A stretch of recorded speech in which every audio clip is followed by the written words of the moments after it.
Oke, selanjutnya kita bahas ya yang level pengetahuan dan pemahaman. Yang pertama adalah menentukan makna kata atau istilah. Pada teks, sebuah teks dapat berupa wacana ataupun paragraf. Paragraf yang tersaji tersusun dari berbagai kalimat. Setiap kalimat dalam paragraf tersebut dibentuk oleh kata-kata.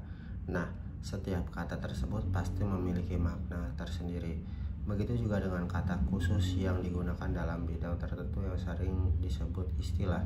Misalnya dalam bidang kedokteran dikenal dengan istilah kedokteran. Makna kata atau istilah dapat ditentukan dengan memahami isi teks atau melihat kamus, baik kamus besar bahasa Indonesia maupun kamus istilah. Nah, di sini ada contoh ya. Oke. Contohnya, rute awal yang akan digunakan adalah kebun kacang hingga pasar Manggarai dengan 3 halte. Makna kata halte pada kalimat di atas adalah tempat menunggu titik-titik-titik. A. Bus, B. Pesawat, C. Kapal laut, D. Kereta api.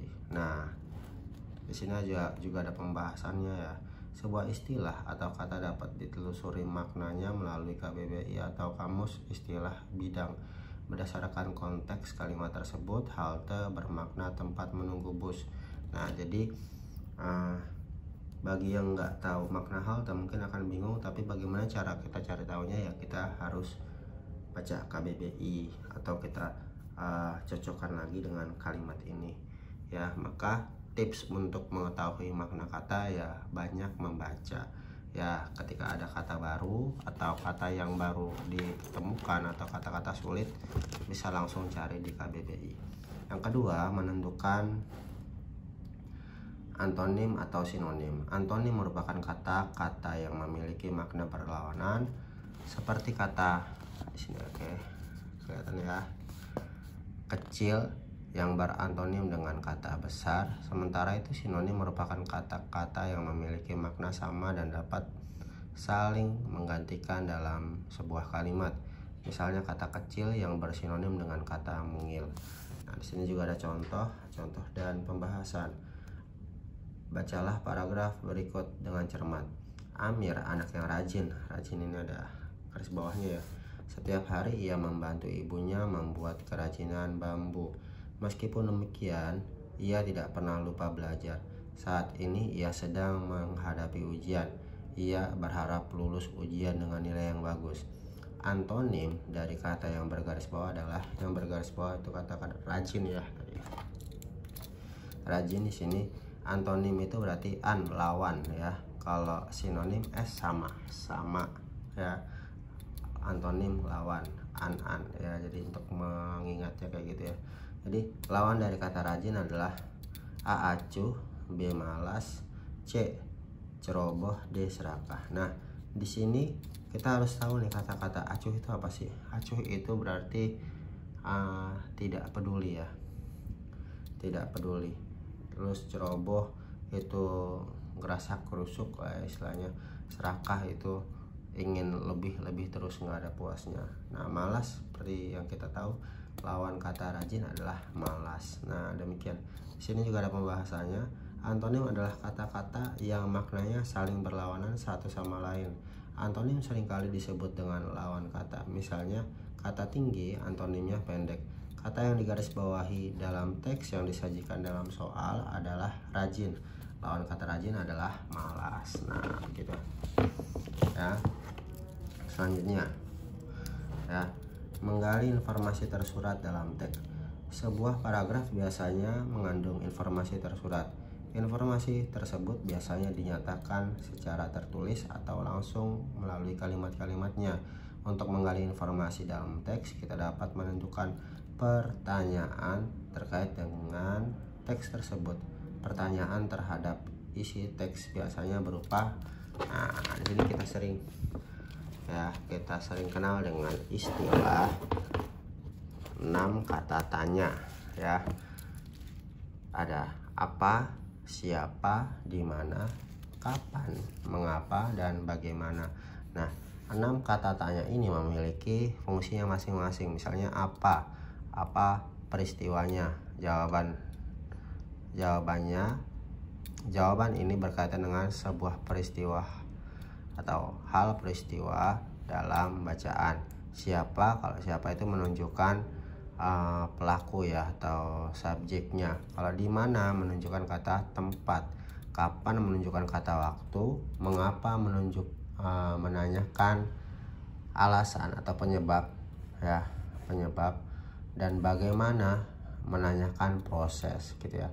Kalau apa itu peristiwa, siapa itu pelaku ya atau subjeknya atau korbannya, orang lah ya, harus ada nama nih siapa. Nah terus di mana itu tempat, kapan itu waktu, mengapa itu penyebab, bagaimana itu proses. Nah kita coba lihat ini di contoh soal. Bacalah paragraf berikut dengan cermat. PT Kereta Api Indonesia (KAI) saat ini tengah mengkaji rencana penghapusan kereta api kelas ekonomi menjadi kereta api lokal ber-AC. Menurut Tating Setiawan, Kepala Divisi Angkutan Perkotaan Jabodetabek, kajian ini dilakukan untuk meningkatkan pelayanan kepada masyarakat yang saat ini belum maksimal. Makna tersurat yang terdapat pada paragraf di atas adalah, nah ya, kalau ada kata tersurat berarti harus ada tertulis di sini. Oke, kita analisis satu-satu. Masyarakat kecil sulit mendapatkan jasa transportasi. Apakah ada tulisan di sini masyarakat kecil? Yang kedua, penghapusan kereta api kelas ekonomi banyak kendala. Apa kendalanya di sini? Dijelaskan nggak? Kalau di sini apa? Ada kata kendala? Nggak ada. Masyarakat akan menolak tarif kereta api ber-AC yang sangat mahal. Apakah di sini udah ditentukan mahal atau tidak? Nah, selanjutnya yang D adalah ya, rencana penghapusan kereta api kelas ekonomi dengan menjadi kereta api lokal ber-AC. Nah, di sini kan ada ya, ada rencana penghapusan kereta api kelas ekonomi menjadi kereta api lokal ber-AC. Nah, ini adalah tersurat, tertulis gitu ya. Jadi kalau tersurat berarti ada di cerita. Nah begitu ya. Selanjutnya contoh yang kedua. Bacalah teks berikut dengan teliti. Bulan Agustus 1973 ada laba-laba yang menjadi astronot. 2 ekor laba-laba Araneus diadematus disertakan pada Skylab, stasiun ruang angkasa milik Amerika Serikat. Kedua laba-laba itu dinamai Arabella dan Anita. Keduanya menempati semacam kandang yang dilengkapi kamera di dalam Skylab. Kedua hewan itu berada di sana karena para ilmuwan ingin mengetahui pengaruh gaya tanpa bobot di luar angkasa terhadap kemampuan laba-laba membuat jaring. Ternyata laba-laba tidak berdaya di ruang angkasa. Benang sutra yang mereka hasilkan tebalnya tidak rata. Jaring pun nampak berantakan. Nah, kalau tadi ya adalah informasi tersurat, di sini ditanya adalah pertanyaan yang sesuai dengan isi bacaan di atas. Berarti kita diminta untuk membuat pertanyaan yang jawabannya ada di teks ini ya. Nah, pertama, A. Pada tanggal berapa laba-laba diterbangkan keluar angkasa? Nah, di sini kita harus cermat nih. Di sini cuma ada bulan dan tahun. Ada tanggalnya nggak ada. Berarti A bukan. Berapa umur laba-laba yang diterbangkan keluar angkasa? Apakah ada di bacaan ini umur laba-laba? Nggak ada. Berarti juga bukan B. Mengapa laba-laba tidak mampu membuat jaring? Nah, di sini ada nih ya, ada. Kenapa laba-laba tidak mampu membuat jaring? Di sini karena pengaruh dari gaya bobot luar angkasa. Nah, di situ ada ya. Nah, di sini juga ada bagaimana laba-laba sampai keluar angkasa. Nah, laba-laba sampai keluar angkasa di sini di bawah sama astronot. Nah, tapi dari dua jawaban yang kira-kira kayaknya ada di bacaan ini, kita lihat lagi nih. Bagaimana laba-laba sampai keluar angkasa? Di sini kayaknya bukan itu tujuannya. Tujuannya adalah apa tadi? Mengetahui apa?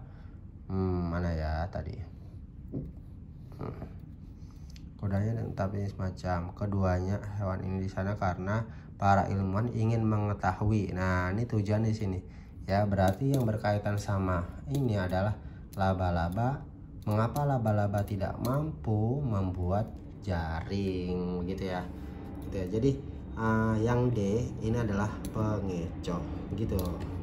Kita lanjut. Ya, selanjutnya adalah pesawat. Menentukan unsur teks, ya, kalimat utama atau kalimat penjelas. Oke. Nah, yang keempat, sebuah teks pasti tersusun dari sebuah harus benerin dulu nih. Nggak pas ya. Oke. Sebuah teks pasti tersusun dari beberapa unsur di dalamnya, yakni kalimat utama dan kalimat penjelas. Nah, kalimat utama adalah kalimat yang menjadi pokok atau inti gagasan suatu paragraf. Kalimat utama letaknya bisa di awal dan di akhir paragraf. Kalimat penjelas adalah kalimat yang menjelaskan atau merinci kalimat utama. Dalam sebuah teks, kalimat penjelas harus mendukung kalimat utamanya. Kalimat penjelas yang tidak mendukung kalimat utama merupakan kalimat yang tidak padu. Tidak padu itu berarti tidak selaras, ya, nggak kompak gitu ya. Dengan demikian, kalimat penjelas harus memiliki gagasan yang sama dengan kalimat utama agar membentuk paragraf yang padu. Maksudnya apa? Kita langsung ke contoh, ya. Jadi penjelasannya kayak gitu. Oke, kita masuk ke contoh. Ya. Cermatilah susunan kalimat berikut. 1.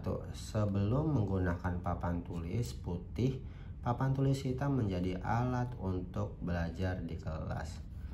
2. Pelajaran yang diberikan guru ditulis di papan tulis menggunakan kapur tulis. 3. Pada umumnya kapur tulis berwarna putih.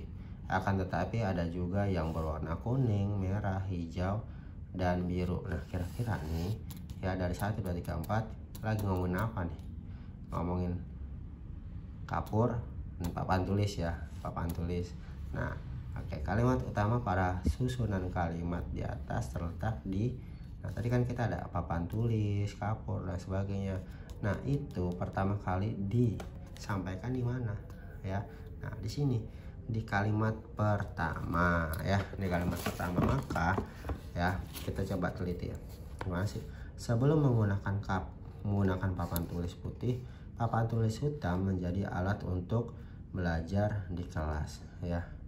Nah, gimana caranya kok pakai papan tulis hitam? Nah, pelajaran diberikan guru ditulis di atas papan tulis menggunakan kapur, gitu ya. Nah, jadi kalimat kedua mendukung kalimat pertama. Masih ada koneksinya nih, papan tulis. Di sini juga membahas papan tulis. Nah, berarti ini nyambung. Ketika kalimat kedua sama kalimat pertamanya, kita tinggal lihat, oh, yang paling depan ini adalah kalimat utama, ya. Jadi tadi sebagaimana biasanya ada di awal atau di akhir, tapi yang paling umum adalah di awal paragraf. Nah, selanjutnya, ya, adalah contoh yang kedua nih.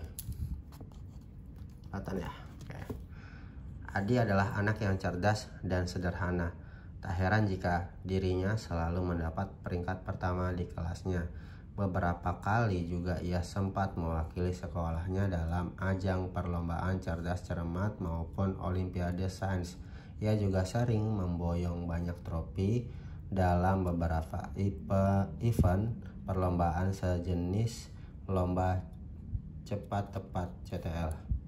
Andi sangat piawai sekali dalam memainkan bidak catur pada pertandingan peringatan kemerdekaan Republik Indonesia minggu lalu. Kalimat tidak padu pada paragraf tersebut ditunjukkan dengan nomor. Nah, kita analisis nih dari kalimat pertama, kalimat kedua, 3, 4, 5, ya. Tadi pertama anak yang cerdas, ya. Terus abis itu dia mendapatkan peringkat pertama di kelas. Terus dia juga sempat mewakili ajang lomba cerdas cermat. Ia memboyong banyak trofi, lomba cepat tepat. Tiba-tiba dia ngomongin masalah bidak catur. Nah, ini adalah kalimat yang tidak padu, ya, nggak nyambung nih antara 1 2 3 4 5 yang nggak nyambung yang mana, yang 5. Tiba-tiba ngomongin masalah catur, maka kalimat yang tidak padu ditunjukkan oleh nomor 5. Nah itulah ya, demikian pembahasan kita di level pengetahuan dan pemahaman ya, membaca non sastra. Untuk selanjutnya silahkan dibaca yang latihannya, nanti difotokan, lihat di PDF-nya. Terima kasih.